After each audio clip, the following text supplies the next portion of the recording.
বিসমিল্লাহির রহমানির রহিম।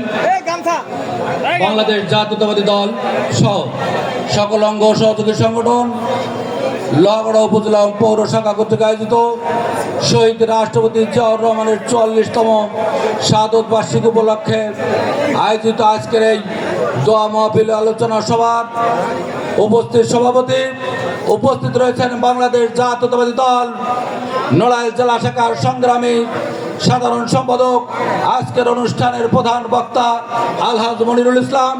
উপস্থিত রয়েছেন বাংলাদেশ জাতীয়তাবাদী দল নড়াইল জেলা শাখার সংগ্রামী সাংগঠনিক সম্পাদক, সাবেক ছাত্রনেতা অ্যাডভোকেট মাহবুব মোর্শেদ জাবল, সাবেক ছাত্রনেতা শাহরিয়ার রিজভী জট সহ বিভিন্ন পর্যায়ের নেতৃবৃন্দ এবং সামনে উপবিষ্ট বিগত 17 বছর যারা আন্দোলন সংগ্রামকে উপেক্ষা করে আন্দোলন সংগ্রামে সফল হয়ে আজকের অনুষ্ঠানে আগত হয়েছেন, আপনাদের সকলকে জানাই বাংলাদেশ জাতীয়তাবাদী দল নড়াইল জেলা শাখার পক্ষ থেকে সংগ্রামী সালাম ও অভিনন্দন।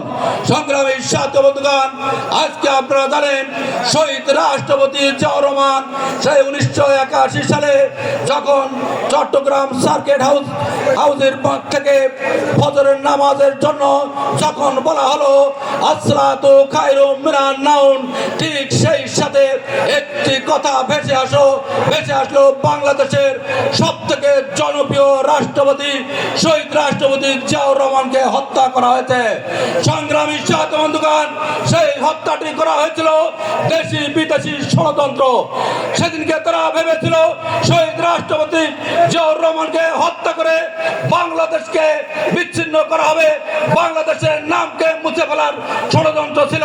কিন্তু শহীদ রাষ্ট্রপতি জিয়াউর রহমানের আদর্শ মরে নাই, তার আদর্শে আদর্শিত হয়ে আজকে আমরা এখানে সমবেত হয়েছি। সংগ্রামী সাথী বন্ধুগণ, আজকে সেই সংগঠন একটি সুশৃঙ্খল সংগঠন।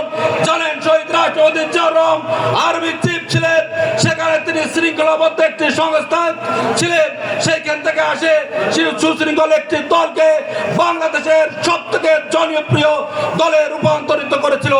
সেই শহীদ রাষ্ট্রপতি জিয়াউর রহমানের সংগঠনের যারা দায়িত্ব নিয়েছেন, আপনাদের কাছে অনুরোধ করব 17 বছর ধরে যারা আন্দোলন সংগ্রাম করে টিকে আছে তাদেরকেই মূল্যায়ন করতে হবে। আজকে যদি আপনারা তাদেরকে পিছনে ফেলে ওই আওয়ামী লীগকে পুনর্বাসন করার জন্য কোন রকম অপচেষ্টা করেন, আপনারা সফল হবেন না।